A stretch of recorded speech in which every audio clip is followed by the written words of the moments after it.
1 João, capítulo 5, versículos 18 e 19.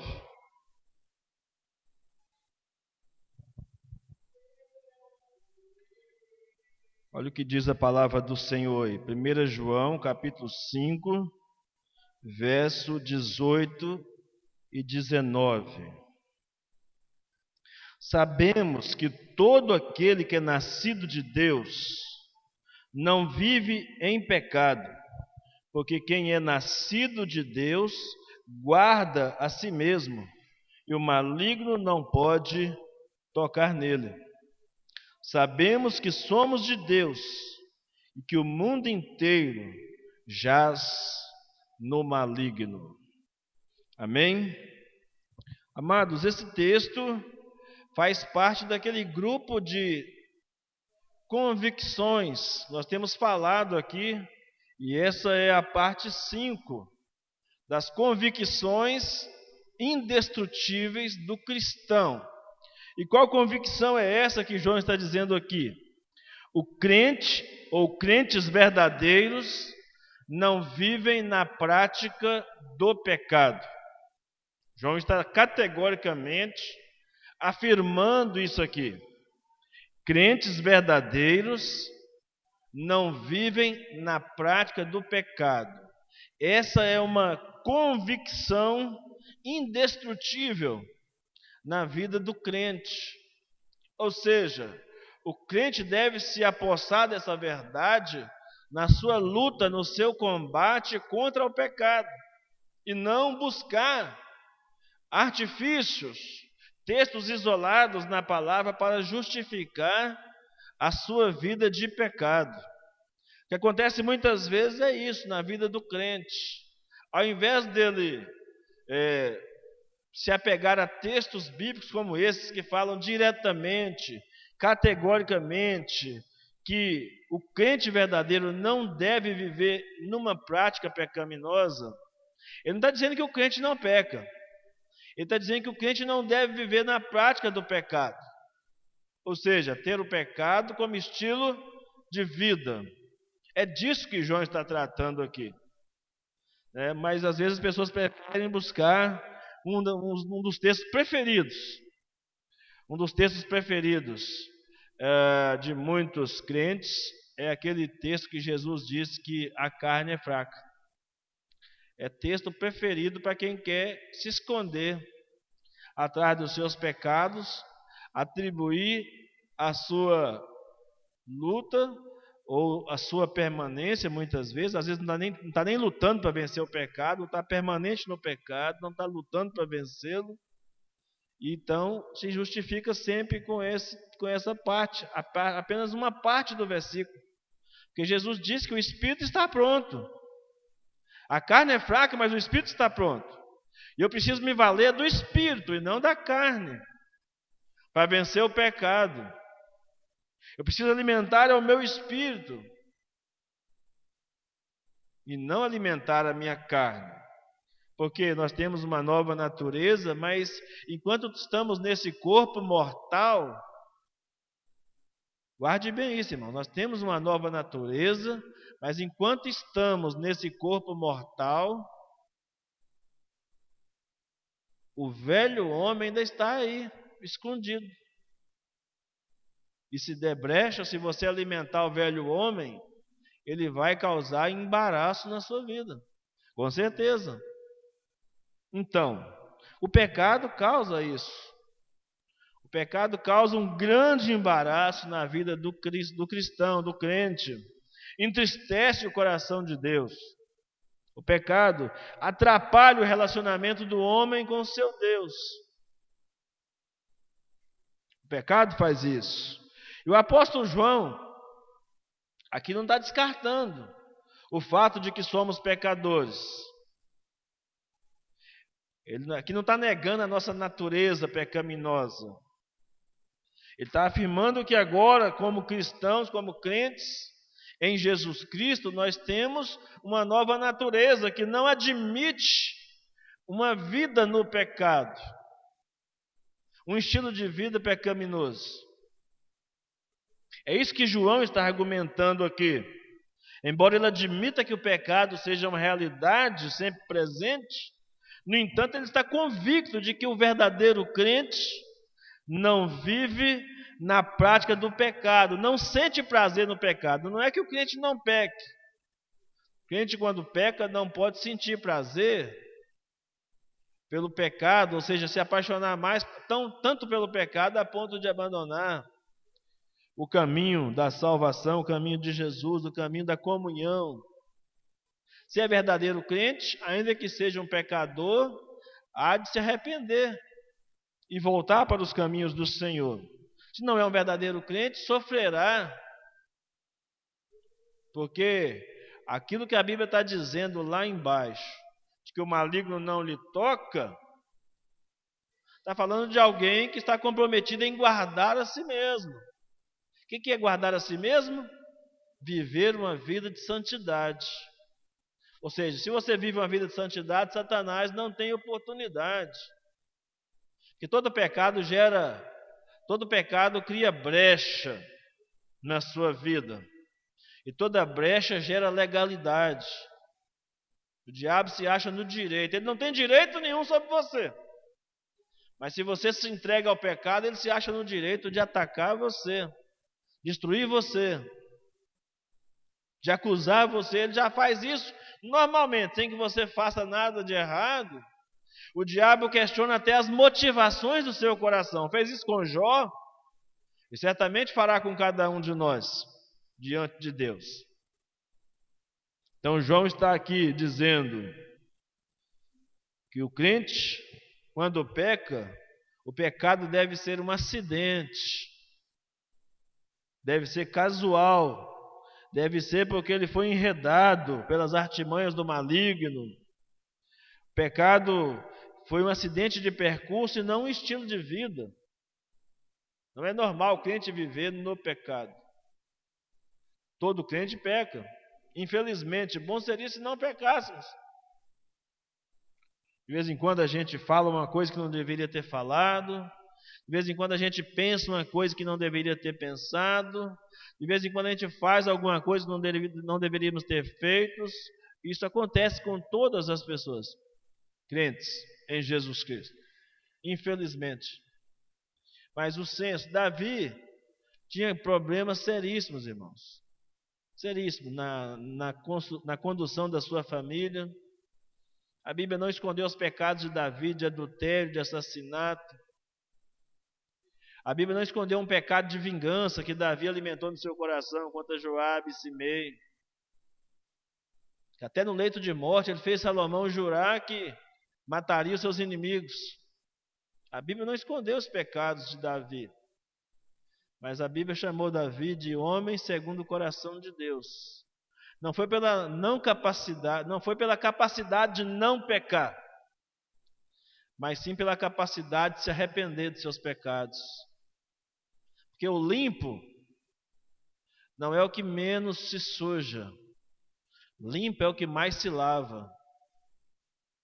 Puro não é o que menos peca. Puro é o que mais se arrepende dos seus pecados. De repente alguém pode se orgulhar de não cometer determinados tipos de pecados e ter alguma coisa guardada, escondida, como nós falamos, por exemplo, domingo de manhã, falando sobre a mágoa, né? Às vezes a pessoa guarda uma mágoa no coração, é um gigante oculto, escondido ali, que pode destruir a vida da pessoa, alimentando sentimentos que não são dignos de estar na mente e no coração de um cristão verdadeiro, mas que pode ser enganado. Não quer dizer que o crente que tem mágoa ele não seja um cristão verdadeiro, mas ele pode ser enganado, cair na artimanha de Satanás. Acabei de dizer aqui de Davi, que alimentou até o leito de morte um sentimento de vingança. Ficou tão magoado com essas pessoas que alimentou um sentimento de vingança até o leito de morte. Então estamos todos sujeitos. Mas João destaca aqui, irmãos, 3 coisas que nós nos embasamos nessas coisas que João declara aqui, que nessas três coisas, três verdades, para reafirmar que a convicção de que crentes verdadeiros não vivem na prática do pecado está baseado nessas três declarações que João faz aqui. Nesses dois versículos, ele faz três declarações. A primeira declaração que João faz é que o crente é libertado do pecado. Deixa eu dizer uma coisa. Aqui João, nesse texto, ou nesses versos aqui até o final, ele usa 3 vezes o verbo saber.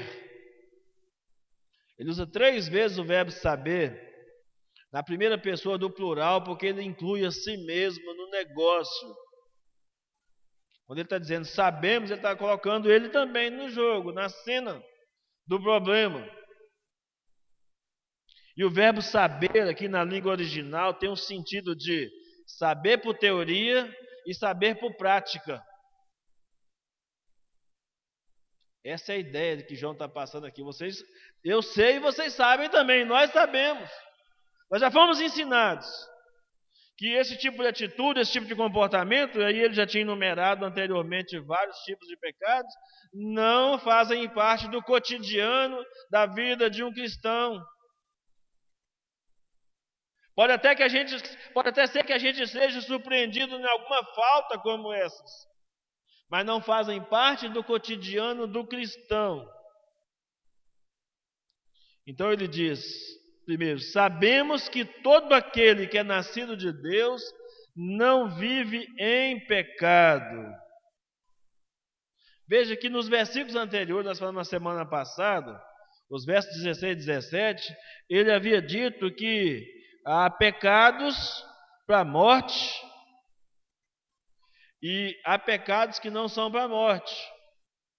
E diz que pecado para a morte, para o qual não há perdão, o que João está dizendo, não há perdão, é um pecado cometido por ímpios, que blasfemam contra o Espírito Santo, rejeitam a obra do Espírito Santo no seu coração. Um crente verdadeiro não vai blasfemar contra o Espírito Santo. Pode até murmurar contra Deus ou contra o Filho, mas jamais blasfemará contra o Espírito Santo. Tanto que muitos irmãos de vez em quando procuram, eu falei isso semana passada, né? De vez em quando, pastor, não sei se eu blasfemei contra o Espírito Santo, como é que é, tal. Bom, só de você ter esse medo é evidência de que você não blasfemou. Porque a pessoa que blasfemou contra o Espírito Santo, ela se torna tão insensível com relação à ação do Espírito Santo que ela não vai ser tocada, não vai ser despertada. Ela não tem noção do mal, do agravo que ela fez ao Espírito Santo de Deus ao rejeitar. E a única chance para qualquer pecador é uma aliança com o Espírito Santo. É a única chance. Porque o Espírito Santo é quem nos convence do pecado, da justiça e do juízo. É o Espírito Santo quem nos sela, quem nos batiza, que nos confirma. É o Espírito Santo que nos torna parte integrante do corpo de Cristo. É uma ação sobrenatural do Espírito Santo que nos faz nascer de novo. Que desperta em nós arrependimento e fé. Sentimentos que um homem morto em seus delitos e pecados jamais poderiam ter. Por isso que Paulo, quando escreve aos Efésios, no capítulo 2, versículo 1, ele diz assim, ele nos vivificou, ou ele nos fez nascer de novo, ele nos trouxe a vida, ele. Paulo está atribuindo a uma ação de Jesus, a uma ação do Espírito Santo de Deus. Ele diz, nos vivificou, ou então ele nos vivificou, ou seja, vivificar é dar vida novamente. E ele diz, estávamos mortos em nossos delitos e pecados. Então os pecados pelos quais João diz que não haveria perdão, é para aqueles que os ímpios cometem e que não se arrependem, porque não pode se arrepender, estando com o coração endurecido ao Espírito Santo, insensível à voz do Espírito Santo. Não há nada que se possa fazer. E tanto que João diz aí nos versos 16 e 17 que para esses não adianta orar por eles. Porque a mente deles já foi travada.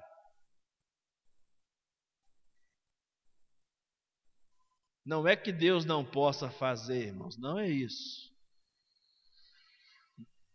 Seria uma loucura falar que Deus não pode fazer. Mas é que a pessoa fechou-se para o Espírito Santo. O Espírito Santo não invade. Ele chama, ele toca, ele convida. Esse que é o problema, né? Então, o crente, quando ele se torna crente, quando João está dizendo, sabemos que todo aquele que é nascido de Deus não vive em pecado, está dizendo que você, ao se encontrar com Jesus, você emancipou-se do poder do pecado. Duas coisas acontecem na vida do crente quando ele tem um encontro pessoal com Jesus. Ele é liberto da culpa do pecado e ele encontra no Espírito Santo a força necessária para ser liberto do poder do pecado. Vamos ter que conviver com o pecado, ainda enquanto estivermos vivos nesse corpo, vamos ter que conviver com ele. Mas um dia nós temos a promessa de Deus que seremos livres da presença do pecado, porque iremos para o céu e no céu não há pecado. Amém, irmãos? Glória a Deus. Então, santificação é isso, é ser liberto do poder do pecado. Justificação é ser liberto da culpa do pecado. E glorificação é ser liberto da presença do pecado, só com a volta do Senhor Jesus, ou com a sua morte, você indo encontrar com Ele, é que você estará livre para sempre da presença do pecado, porque no céu não pode entrar pecado. Então, o novo nascimento resulta em um novo comportamento. Se espera do nascido de novo um novo comportamento. O escritor de Hebreus fala sobre isso, irmãos. No capítulo 6 de Hebreus ele fala sobre isso, que alguém que teve todos os conhecimentos necessários sobre o Senhor Jesus e ainda assim endureceu tanto o coração, mesmo tendo conhecido a palavra da verdade, mas não disse que se converteu, que ele conheceu, ouviu o Espírito Santo falar com ele, mas rejeitou a ação do Espírito Santo. E escrevendo aos Hebreus, dessa forma, o escritor depois, um pouquinho mais adiante, diz, mas de vocês esperamos coisas melhores.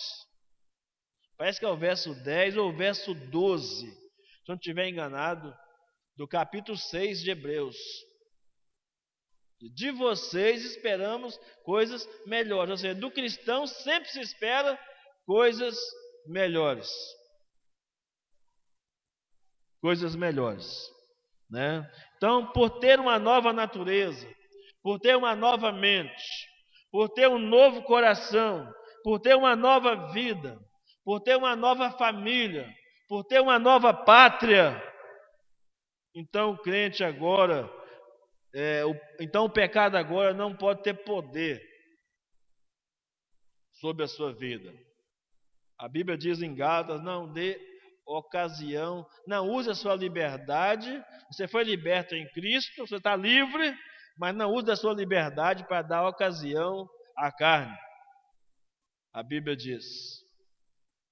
E Paulo escrevendo aos Efésios, aliás aos Gálatas, diz, olha, a carne está aí, olha os frutos dela aí, olha a obra da carne aí. Antes de falar sobre o fruto do Espírito, falou, está falando para cristãos, cuidado com essas coisas aí, ó. Ali não está falando para ímpios, está falando para cristãos. Cuidado com essas coisas aí. Porque se você viver um estilo de vida semelhante àquele descrito em Gálatas 5, 19 a 21, salvo engano, aquele estilo de vida não é compatível com a vida cristã. Você vai estar provando que você não é um cristão verdadeiro, vivendo o estilo de vida naqueles moldes. E aí Paulo termina essa parte da obra da carne dizendo assim: os que cometem tais coisas, faz o quê? Não herdarão o reino de Deus. Ele não está falando de alguém que cometeu um pecado daquele, um pecado uma vez ou outra daquele. Está falando de alguém que esteve o tempo inteiro com aquelas coisas como estilo de vida, guardados em seu coração. Então, pecado e filho de Deus, irmãos. Pecado e ser filho de Deus são totalmente incompatíveis. É isso que João está dizendo quando ele fala: sabemos que todo aquele que é nascido de Deus não vive em pecado. O pecado e um filho de Deus e um crente podem se encontrar ocasionalmente, mas não pode viver em harmonia com o pecado. Não pode viver em harmonia com o pecado. A segunda verdade que João nos dá como base, a segunda verdade, dizendo que o crente é guardado do maligno. Verso 18, parte B, diz: aquele que nasceu de Deus o guarda. Aqui tem uma dupla interpretação. Tanto Deus o guarda, quanto a pessoa se guarda. É uma dupla interpretação do texto aqui. E diz mais: e o maligno não o toca. Então, aquele que nasceu de Deus é diferente daquele que é nascido de Deus. Aquele que nasceu de Deus é Jesus. Olha aí, aquele que nasceu de Deus. Não sei se você prestou atenção, depois da vírgula, esse aquele está com a letra maiúscula aí? Tá? Sabe o que significa isso? Está falando de Jesus. O diabo não tem nenhum poder contra Jesus. Deus guardou Jesus de tal forma que o diabo não teve poder na tentação no deserto, não teve poder de vencê-lo na cruz.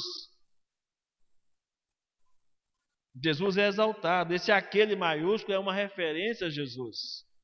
Então, aquele que nasceu de Deus, lá no primeiro versículo, na parte A do versículo, está a expressão nascido.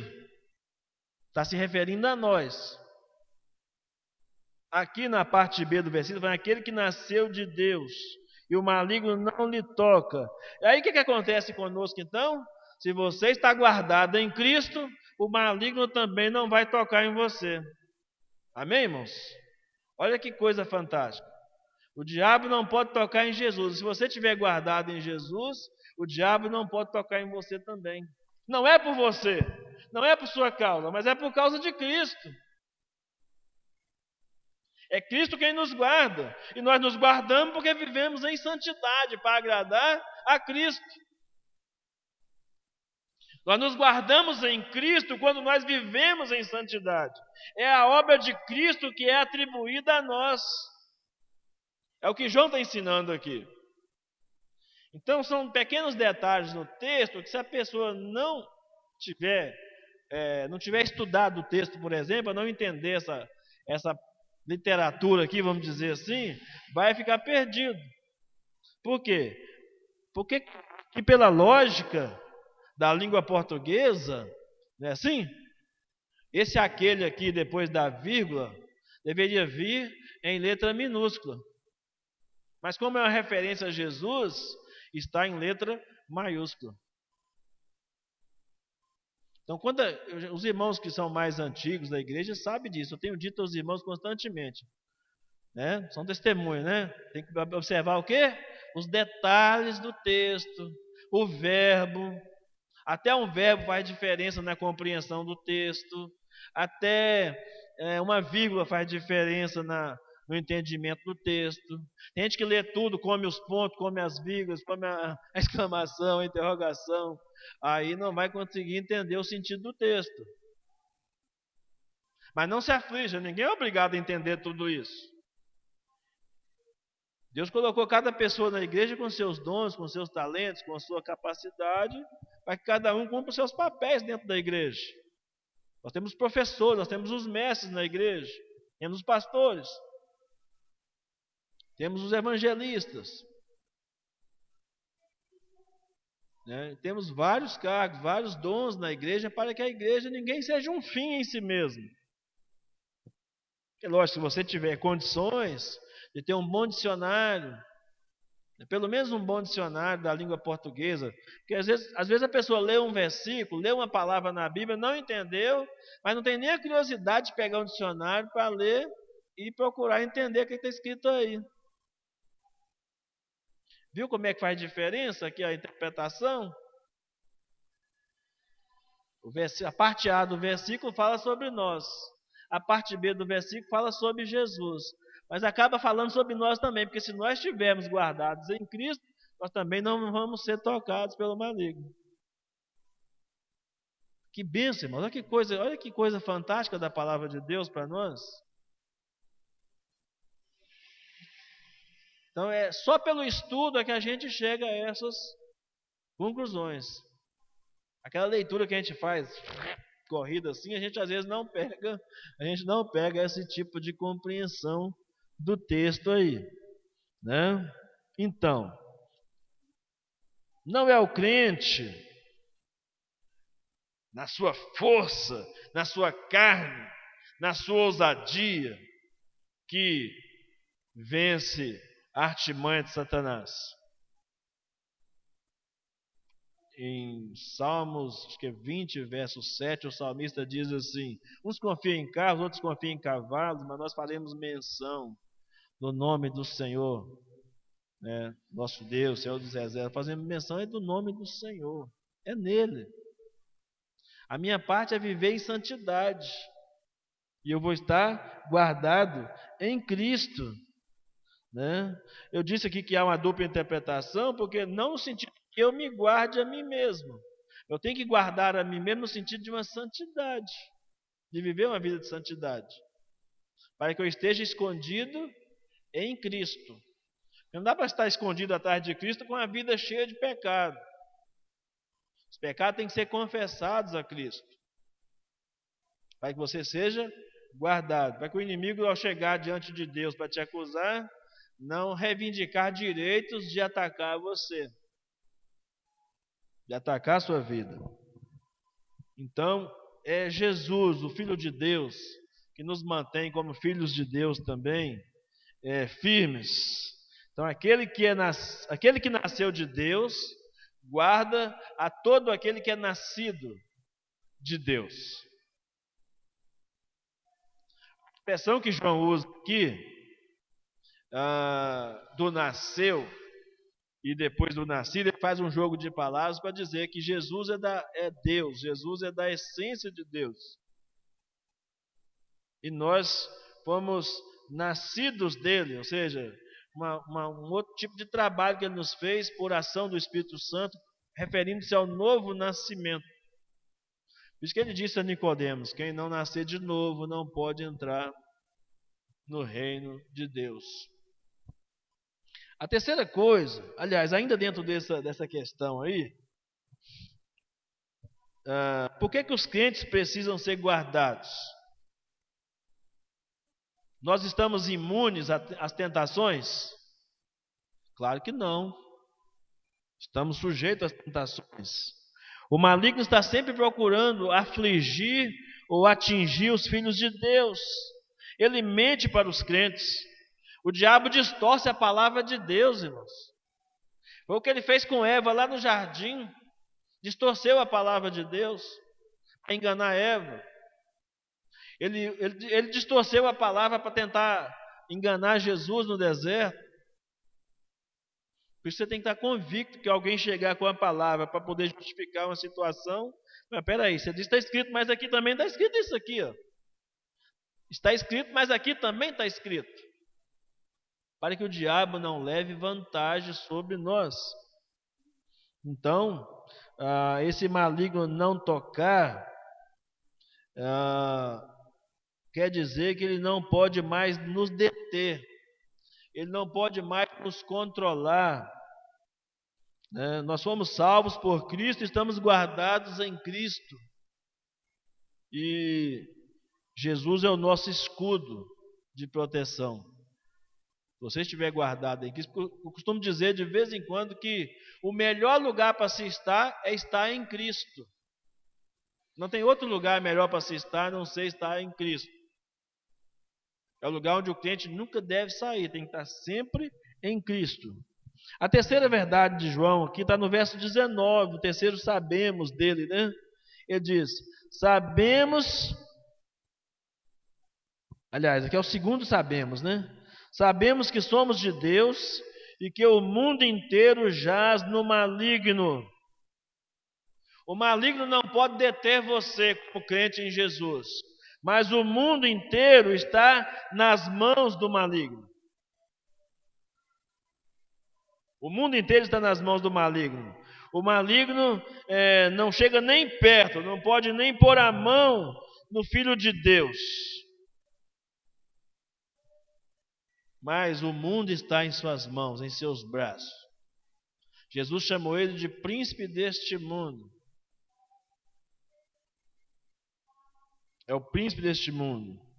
Paulo falou que é o príncipe deste século.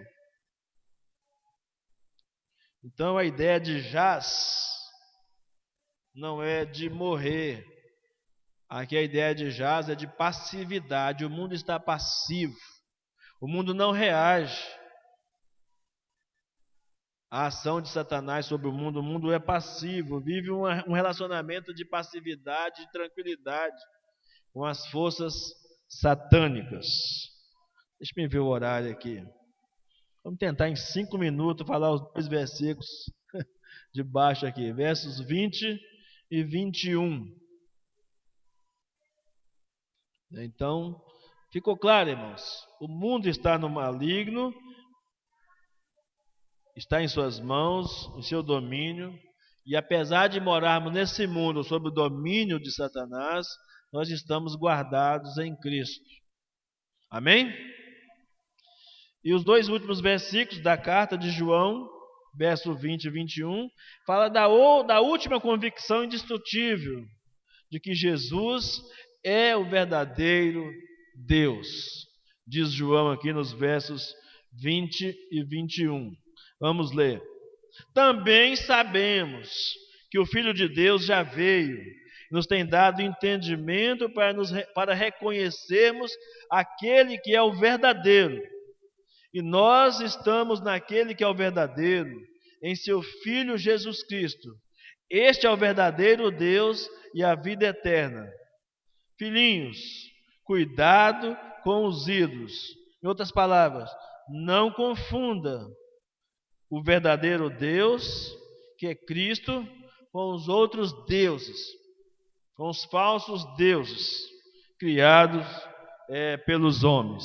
E essas convicções estão tão fortes para João, e ele está dizendo também, aqui numa perspectiva de que esse povo que foi os destinatários iniciais da carta também tinham sido ensinados, doutrinados sobre isso. Porque já naquela época já se manifestavam os falsos cristos, os falsos deuses, os falsos profetas, os falsos mestres. João estava lutando o tempo inteiro com falsos mestres que tentavam negar, ora a divindade de Jesus, ora a humanidade de Jesus. O tempo inteiro João estava lidando com isso. E agora está dizendo, ele termina, ele fecha a sua carta, reafirmando a esses irmãos, olha, nós já sabemos, você já sabe, quem que é o verdadeiro Deus? Você sabe que Jesus é que é o verdadeiro Deus, né? Não tem que dar ouvido ao gnosticismo. Era a corrente mais forte da época que João batalhava contra eles, né? João refuta o falso evangelho com o verdadeiro evangelho. Ele denuncia as trevas com a luz da verdade. O Cristo que João anuncia é o Cristo verdadeiro. O Cristo que o gnosticismo anuncia é o Cristo falso. O Cristo que esse mundo diz que acredita e que serve é um falso Cristo. É um Cristo que eles chamam do que eles quiserem, mas não é o verdadeiro Deus. Eles têm um conceito de Cristo, de que Cristo se assimila à cultura de tal maneira que ele pode ser qualquer coisa. Não é só uma crença panteísta, não, é uma crença de que ele se transfigura em qualquer coisa. Ele pode ser representante ou representado de qualquer categoria, qualquer estilo de vida, qualquer tipo de pessoa. Como se houvesse uma aprovação de Cristo para tais comportamentos contrários à palavra de Deus. Vidas e comportamentos contrários à palavra de Deus. Então a palavra verdadeiro aqui na linguagem de João, quando ele fala que Cristo é o verdadeiro, para reconhecermos, ele nos tem dado entendimento para reconhecermos aquele que é o verdadeiro. A palavra verdadeiro aqui significa original. Se é original, quer dizer que é único. É igual você, Deus também fez você original, não tem ninguém igual a você. Mesmo que você tivesse gêmeos, fosse gêmeo com alguém, não seria igual. Poderia ter aparência física parecida, mas mesmo assim não seriam iguais. Nós somos criaturas criadas como únicas. Assim como Cristo é o único Deus verdadeiro e não os deuses que os homens, os mundos anunciam, as pessoas do mundo anunciam por aí. E nós precisamos, e João está dizendo aqui, ele nos tem dado entendimento. Ou seja, vocês não são ignorantes com relação a essas coisas. E nem podemos ser. A verdade está manifestada aí na palavra de Deus. Então, contra toda e qualquer heresia, contra tudo e qualquer coisa que se levanta contra o verdadeiro Deus, que é Jesus Cristo, nós temos a palavra da verdade para combater, para rejeitar esses falsos ensinamentos. Por quê? João diz, porque Jesus é a essência da vida eterna. A vida eterna está em Jesus. É mais do que um lugar, é uma pessoa. É isso que João está dizendo aqui. Por isso que eu reafirmo, o melhor lugar para se estar é estar em Cristo. É o melhor lugar para se estar.